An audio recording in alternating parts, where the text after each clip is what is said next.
বৃন্দাবন বলতে ভগবান প্রকট তো নয়, এখানে তো তিনি জন্মাননি, কিন্তু তবু তিনি ভক্ত নিয়ে লীলা করেছিলেন আর কি, এটা গুপ্তভাবে লীলা করেছিলেন। এবার যারা চিনতে পেরেছে চিনেছে, হ্যাঁ, যাকে ধরা দিয়েছেন তিনি ধরা দিয়েছে। মানুষ এখনো পর্যন্ত তার আকর্ষণে আসছে, হাজার হাজার মানুষ এখানে আসে। হ্যাঁ, তা তিনি ভক্তর কাছে ধরা দিয়েছিলেন আর কি, ভক্তের হৃদয় বৃন্দাবনে। হ্যাঁ, তখন তিনি ধরা দিয়েছিলেন, সেই হিসেবে এটাকে গুপ্ত বৃন্দাবন বলা। আমরা এবারে পৌঁছে গেছি কলকাতা থেকে প্রায় 90 কিলোমিটার দূরে, সপ্তদশ শতকের মাঝামাঝি সময় থেকে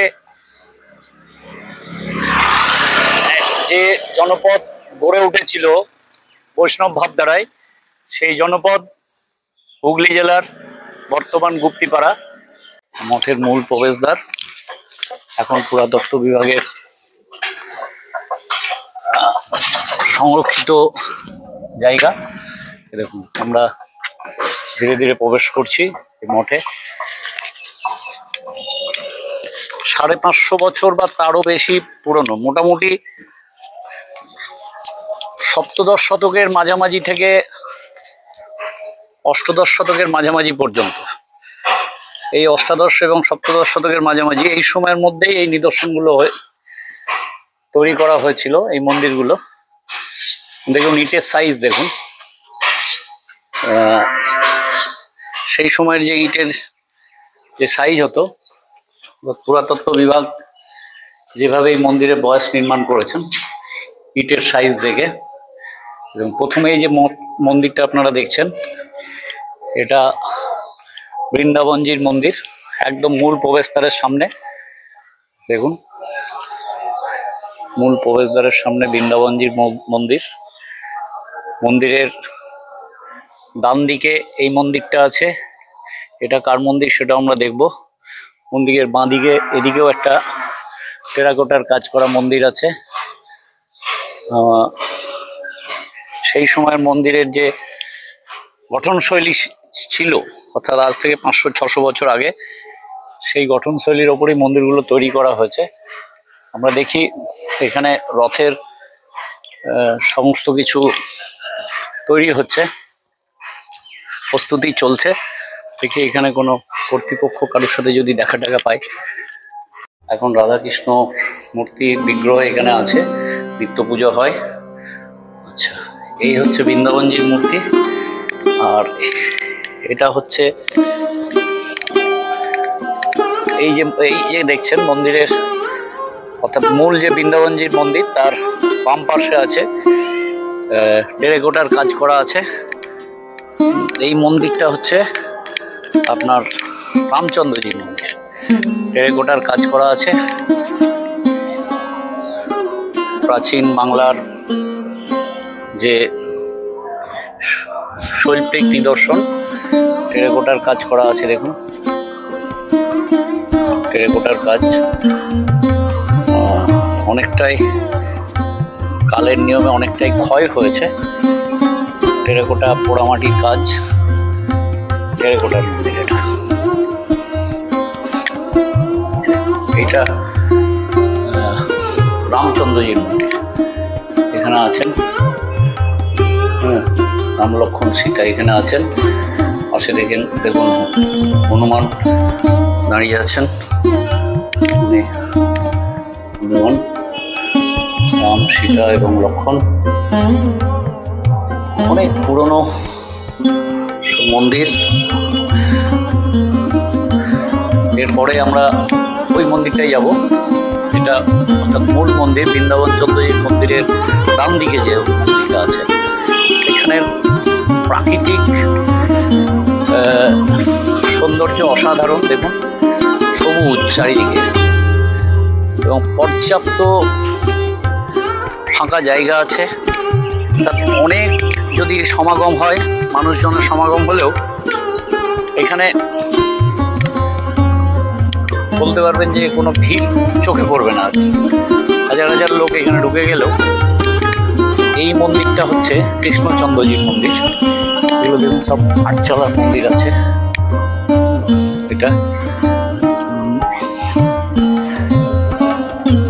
পাঠচালা মন্দির। আচ্ছা, এই মন্দিরটা দেখুন, এখানেও কিছু ছোট ছোট টেরাকোটার কাজ আছে। মন্দিরগুলো পরবর্তী সময়ে সংস্কার হয়েছে মূল কাঠামোর উপর দাঁড়িয়ে।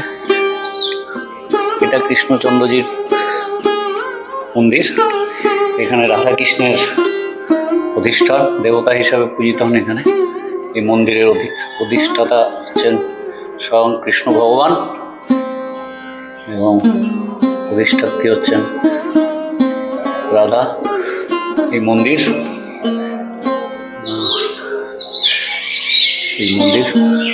এরকম তিনটে মন্দির, তিন দিকে। এই হচ্ছে মূল প্রবেশদ্বার, মাঝখানে চাতাল। আর এই হচ্ছে আপনার এই যে মন্দিরটা দেখছেন, এটা চৈতন্যদেবের মন্দির। এটা চৈতন্যদেবের মন্দির। চারটে মন্দির মোটামুটি 550 বছরের একটা 550 বছরের একটা ওই ইতিহাস বহন করে সাক্ষী হিসেবে দাঁড়িয়ে আছেন। আর আমাদের ভারতীয় পুরাতত্ত্ব বিভাগ এই মন্দিরগুলো করেছেন। এটা চৈতন্যদেবের মন্দির। গৌরাঙ্গ মহাপ্রভু এবং নিত্যানন্দ মহাপ্রভু তেনারাই মন্দিরে পূজিত হন। মন্দির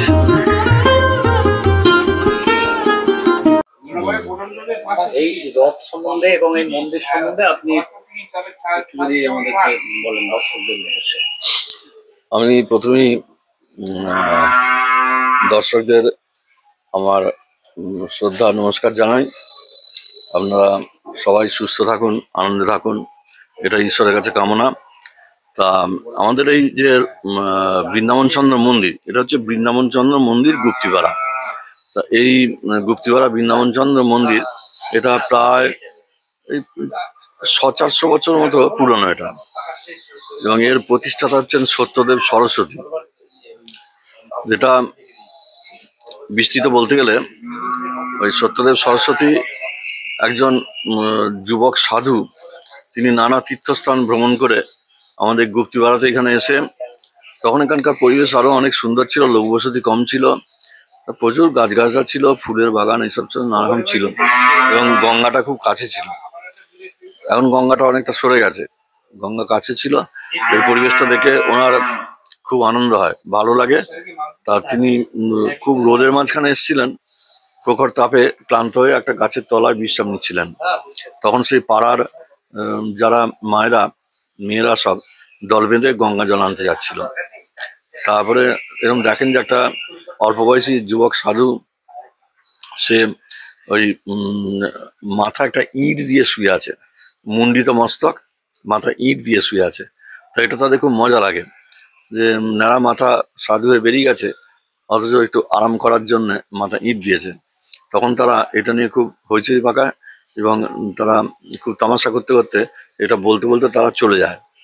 তখন সে সাধু ভাবে, সত্যি তো আমি ঘর সংসার ছেড়ে এসেছি, আমি এইটুকুই বা বিলাসিতা নেবো কেন? তখন ইটটাকে সরিয়ে দেন। এবার সেই মেয়েদের দল ফেরার সময় তারা দেখে যে ইট সরিয়ে দিয়েছে।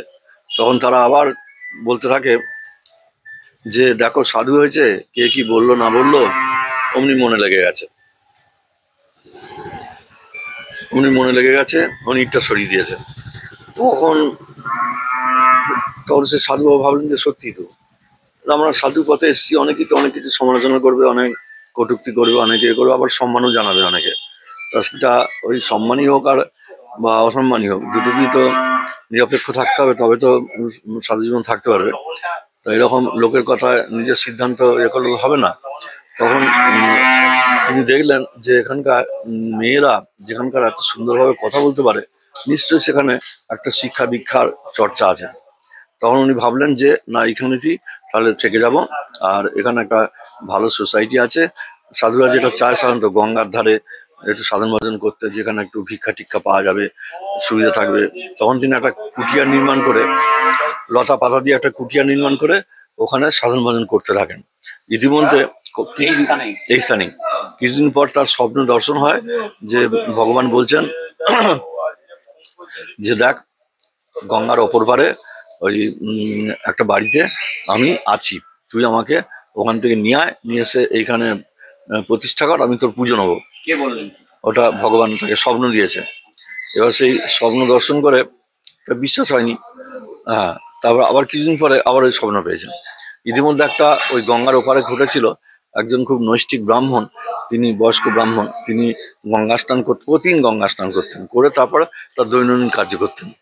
তারপরে গঙ্গা স্নান করতে গিয়ে দেখেন যে একটা ঠাকুরের বিগ্রহ ভগবান শ্রীকৃষ্ণজির সেরকম গঙ্গায় ভাসতে ভাসতে যাচ্ছে, যেন তাকে বলছে তুই আমায় উদ্ধার কর। উনি গঙ্গায় ঝাঁপিয়ে পড়ে সেই ঠাকুরকে উদ্ধার করেন, বাড়িতে প্রতিষ্ঠা করেন, এবং তারপর থেকে খুব পুজো আচ্চা, খুব ধুমধাম ঠাকুর সেবা, বহু ভক্তের সমাগম, ভোগারতি এসব চলতে থাকে, বাড়িতে আনন্দের মেলা পড়ে যায়। কিন্তু ওই বেশ কিছুদিন পরে উনি আবার স্বপ্ন দেখেন যে দেখ আমার ওপারে আমার ভক্ত এসছে, আমি তার সেবা নেবো, তুই আমাকে ছেড়ে দে। দুদিকে স্বপ্ন চলছে।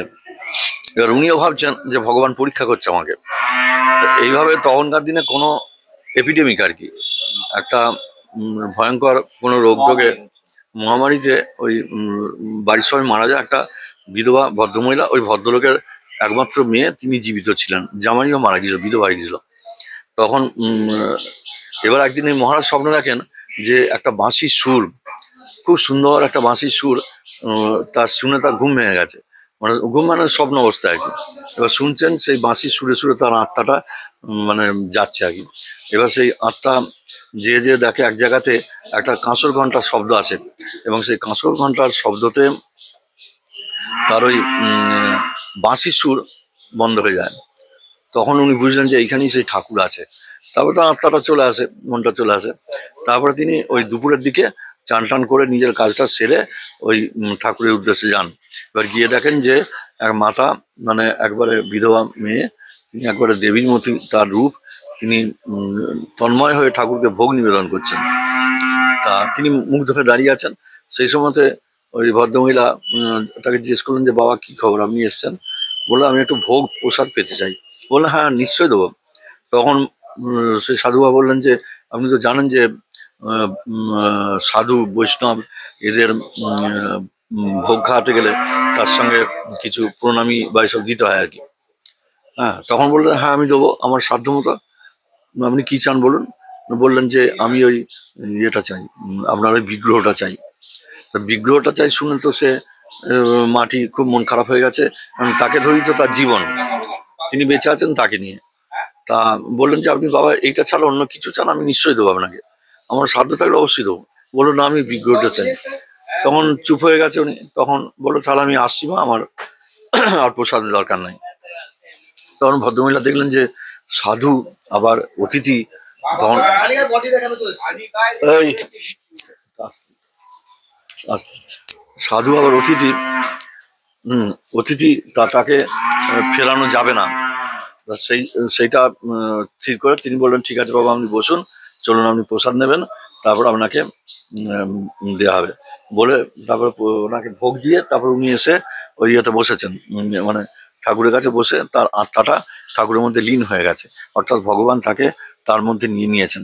তারপর সাধুবাবা এসে দেখেন যে তার প্রাণ চলে গেছে।